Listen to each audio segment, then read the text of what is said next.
Bonjour les amis. Cette fois-ci, notre prophète préféré, c'est Nahum, qui a vécu environ 6 siècles avant Jésus-Christ et qui s'adressait au peuple de son temps, soit à Israël, soit même à Ninive. Comme on l'a vu, Jonas avait pu prolonger la période d'existence de Ninive, mais malheureusement, celle-ci était retombée dans l'idolâtrie.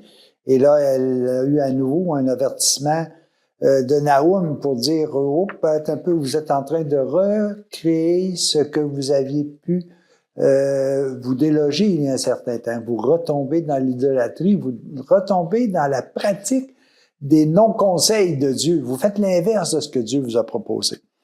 Nahum veut dire le consolateur. Prenez bien ça pour acquis. Le consolateur. Est-ce que vous êtes des Nahum à l'intérieur de vous? Est-ce que vous êtes des consolateurs versus ceux qui sont affligés? Est-ce que vous êtes des consolateurs versus ceux qui veulent se transformer, qui veulent vivre dans un bonheur beaucoup plus réel? Ça, c'est important de le regarder de cette façon-là. La première chose qu'il faut prendre comme constat, selon Nahum, c'est de dire, est-ce qu'il y a véritablement de la souffrance?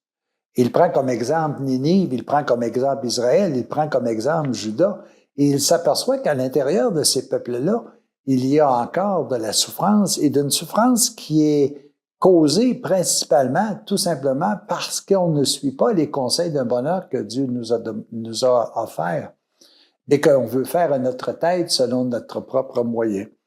Et ça cause des réactions aux actions que nous prenons, et que nous autres, nous jugeons que c'est une punition que Dieu nous offre, alors qu'en réalité, c'est tout simplement la conséquence d'avoir semé des carottes dans le jardin. Il va pousser des carottes, il ne poussera pas d'autre chose. Si je place tout simplement de la mauvaise herbe dans mon jardin, il va pousser que de la mauvaise herbe. C'est pas à faute de Dieu, c'est parce que moi, j'ai semé les mauvaises choses. Alors, et ça peut m'amener à une destruction de mes récoltes. Ça peut amener à une destruction du climat dans lequel je vis. Ce n'est pas l'idéal. Par contre, Nahum nous dit, écoutez, d'abord, apprenez que la puissance du souverain de Dieu, elle est éternelle. Ses actions sont toujours... Lorsque les actions sont bonnes, les réactions sont bonnes. Mais comme nous sommes arrivés avec une chute là, à l'intérieur, que notre intelligence s'est faussée, nous faisons des actions qui sont mauvaises. Et ça avait des conséquences qui sont négatives.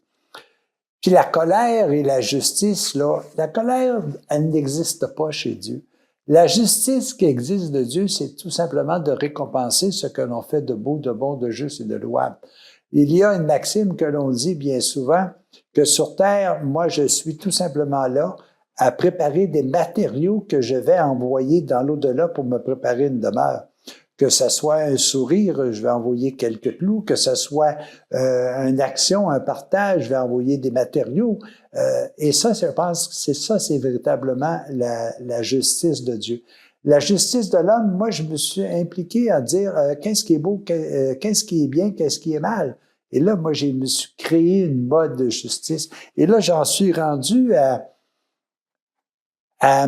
me placer dans une situation de colère quand ça marche pas comme je veux.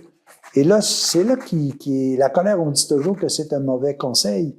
Et c'est effectivement la situation qui a été vécue à Ninive, à Israël, qui a été vécue à Juda. Mais malgré tout ça, Dieu veut protéger son peuple. Alors, la loi dit toujours que la loi de l'homme va m'amener un concept de bien et de mal. Tandis que la loi de Dieu, c'est tout simplement l'amour. Et ça, je pense que c'est excessivement important. Et le message que Nahum nous dit dans ces 3 petites pages, c'est que tout simplement, est-ce que vous jouez le rôle de consolateur? Est-ce que, au lieu de dire que c'est pas bon, est-ce que vous consolez ceux qui souffrent, ceux qui ont besoin de mieux comprendre leur existence? Est-ce que vous voulez véritablement le savoir? Est-ce que vous voulez voir le bonheur autour de vous? Alors, il faut reconnaître qu'à l'intérieur de vous, il n'y a qu'une seule domination.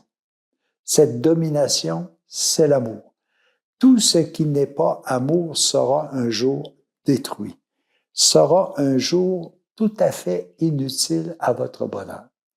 Si à l'intérieur de vous, toutes vos actions sont dirigées par l'amour, vous ne pourrez pas faire autrement qu'être parfaitement heureux ici et pour l'éternité. C'est ce que Nahum nous amène. C'est bizarre parce que lui, il l'a écrit 7 siècles avant la venue de Jésus et nous sommes encore aujourd'hui en train d'essayer de mettre cet élément-là en pratique. Alors qu'on ne vienne pas me dire que Nahum n'est pas à mode. Il est drôlement à mode.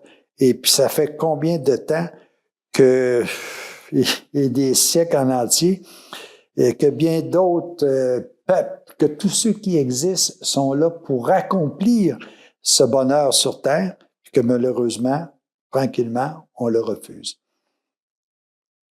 Est-ce que nous sommes, nous aussi, pas juste des consolateurs, mais est-ce que nous sommes, par nos actions, des prédicateurs d'un monde meilleur à venir?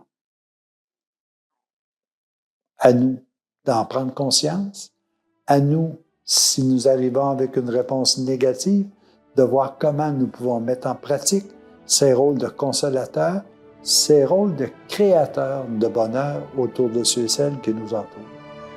Les amis, Nahum est de notre temps. À la prochaine.